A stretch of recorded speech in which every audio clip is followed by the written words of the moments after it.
notre laboratoire, dans lequel on va traiter aujourd'hui les objectifs C1.5. Il s'agit de décrire les preuves d'un changement chimique, par exemple changement de couleur, dégagement de chaleur, production de la lumière, ou bien même formation de la précipité, des notions que l'on a déjà vues dans le cours et qu'on est là pour les confirmer, pour vérifier les résultats déjà étudiés. C'est pour cela que notre laboratoire d'aujourd'hui est un laboratoire de confirmation. Avant de commencer le laboratoire, vous avez déjà une liste de règles généraux de fonctionnement et de sécurité qu'il faut suivre. Ce sont des règles que vous connaissez déjà, à chaque fois vous les revoyez et j'aime bien qu'on les revoie ensemble. C'est pour cela que je les ai photocopiées, je distribué ces règles dans votre document que vous avez eu. Et à nouveau, je vais vous les lire rapidement pour que vous soyez vraiment conscient de votre travail. N'oubliez pas d'enfiler vos gants en premier, de mettre votre sarrau comme j'ai mis ma blouse blanche, de porter des lunettes de sécurité. Je vous demande d'attacher des cheveux longs comme le mien. J'utilise seulement le matériel indiqué, et ça c'est la notion à ne pas oublier. Donc ne touchez à aucun matériel autre que celui qui est indiqué. Faites attention s'il vous plaît à la verrerie qui est très fragile. Évitez le contact de tout produit avec les yeux et la peau.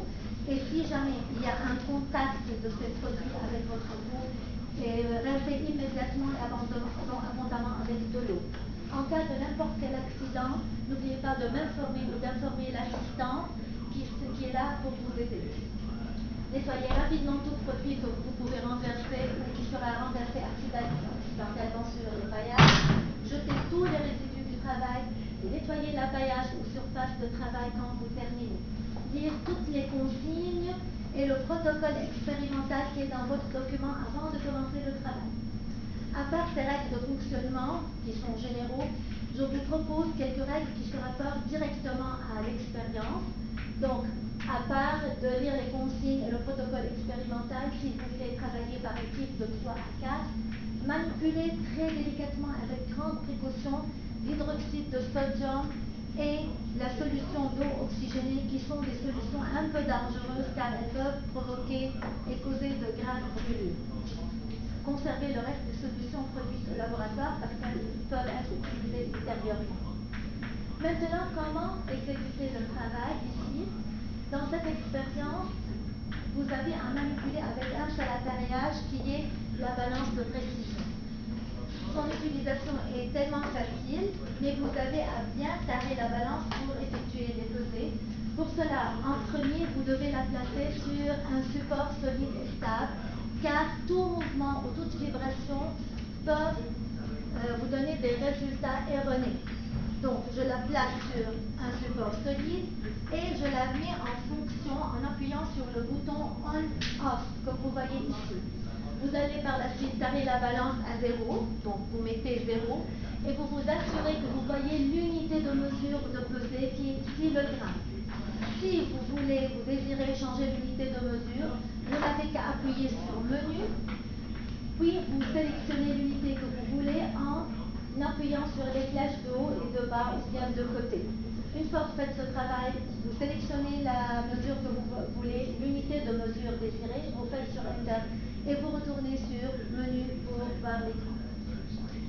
Maintenant, comment tarer la balance? Vous devez, comme on a déjà dit, placer la balance à 0, puis vous placez le papier ciré sur le plateau de la balance après avoir bien nettoyé votre plateau à l'aide d'un pinceau particulier. Vous remettez à 0, puis après vous effectuez les pesées. Je vous rappelle qu'il faut nettoyer la balance quand vous terminez le travail avec ce même pinceau et vous essayez s'il vous plaît de ne pas renverser du produit sur le plateau de la balance parce que ça aussi provoque l'obtention de pesées incorrectes. Quel est le but de réaliser ce travail? Comme vous voyez, il s'agit de faire une réaction de production de la lumière en présence de l'oxygène. C'est une réaction d'oxydation. Pour faire ce travail, on a une série de matériels à utiliser et de produits. Donc, comme vous voyez, j'ai réparti le matériel en deux, la verrerie et autres d'un côté, les produits d'un autre côté. Vous avez besoin, comme on a déjà signalé, du sarrau, des lunettes, de paires de gants pour votre protection, de la balance, du papier ciré. Vous allez utiliser une spatule des éprouvettes au besoin. Vous avez besoin de béchers de 500 ml chacun, 2 béchers, d'un grand bécher de 1 litre. Vous avez besoin de 6 petits béchers étiquetés de 1 à 6, comme celui-là, c'est un bécher étiqueté 6. Au besoin des comptes-gouttes, d'un agitateur manuel, mécanique. Vous aurez aussi besoin d'une pipette graduée. Si la pompe de la pipette graduée ne fonctionne pas bien, vous pouvez aspirer directement avec grande précaution, bien sûr. Comme produit, vous avez besoin de l'eau distillée, du luminol, 2 g de luminol. Vous aurez besoin aussi de la soude caustique qui se présente en pastille. Vous trouvez la soude caustique ici. Vous pouvez venir chercher cette soude de chez moi.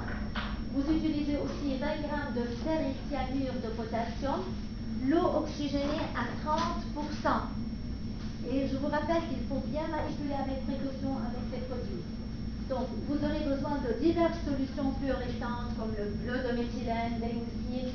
Je vous ai dressé une série de colorants ici que vous pouvez utiliser. Maintenant, nous passons à la situation problème. Comme j'étais en train de vous expliquer, c'est une réaction d'oxydation que vous allez faire aujourd'hui. Et pour la faire, il s'agit de mélanger 2 liquides ensemble. Donc, les liquides en présence de l'eau oxygénée, donc de l'oxygène, vont vous permettre d'observer le phénomène spectaculaire que vous attendez. Vous allez émettre votre hypothèse en fonction de cette situation problème. Procédez à la démarche que je vais vous expliquer. Donc, cette démarche comprend 4 étapes. La première, c'est la préparation de 2 solutions A et B. Pour préparer la solution A, vous allez prendre 20 g de soude caustique en pastille et les dissoudre dans 500 ml d'eau. Il faut bien dissoudre pour obtenir un mélange homogène. Puis par la suite, vous ajoutez exactement 2 g de luminol et vous homogénéisez la solution à nouveau. Vous mettez votre solution de côté, vous procédez à la préparation de la solution B. Pour cela, vous prenez le ferricyanure de potassium, 20 g exactement, et vous les dissolvez dans 500 ml d'eau. Vous mettez aussi votre solution préparée de côté. Et vous allez maintenant, dans la deuxième étape, utiliser les 6 béchers. Dans ces 6 béchers, vous allez distribuer la solution A que vous avez préparée. Vous mettez 50 ml de solution A dans chacun des 6 béchers. Puis, vous mettez un bécher de côté, supposons que c'est le bécher 6, et vous mettez quelques gouttes de colorant fluorescent, comme le bleu de méthylène, dans un de ces béchers. Quelques gouttes d'un autre colorant dans le deuxième, puis dans le troisième, un autre colorant dans le quatrième, dans le cinquième. Vous êtes ainsi en train de réaliser 6 démonstrations. 5 avec colorant et une démonstration sans colorant. Vous terminez ce travail, vous allez passer à la préparation de la solution C.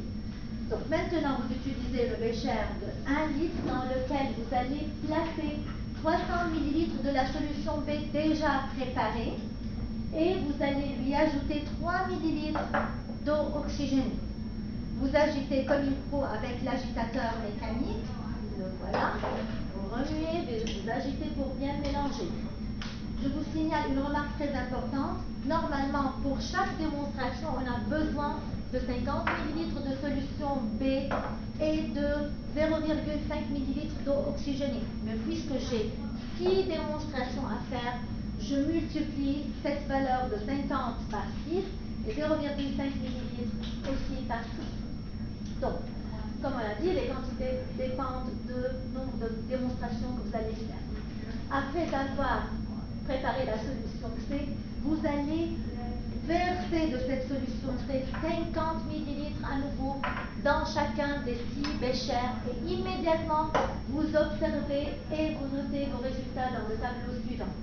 Suite à ce tableau, vous avez quelques questions, donc vous répondez à ces questions, puis vous passez à la conclusion pour voir si votre hypothèse a été validée ou pas. Je vous ai aussi fait un travail de retour sur ce laboratoire avec évaluation des résultats et conclusions, une série de questions de réflexion qui va vous mener à une autre conclusion sur votre travail. Si vous avez des problèmes qui ont été rencontrés, vous n'avez qu'à les mettre dans ce tableau. des pistes à améliorer vos propositions. Et à la fin, vous avez une application. Il s'agit de séries d'exercices qui se rapportent directement à votre travail réalisé aujourd'hui. Donc, qui vont vous permettre de faire aussi une réflexion sur d'autres domaines, mais qui se rapportent toujours au même sujet, comme par exemple la bioluminescence ou bien pourquoi on utilise les réactions de production de lumière avec les liquides. Je vous souhaite un bon travail, je suis là pour vous aider. Si vous avez des questions, n'hésitez pas à les poser.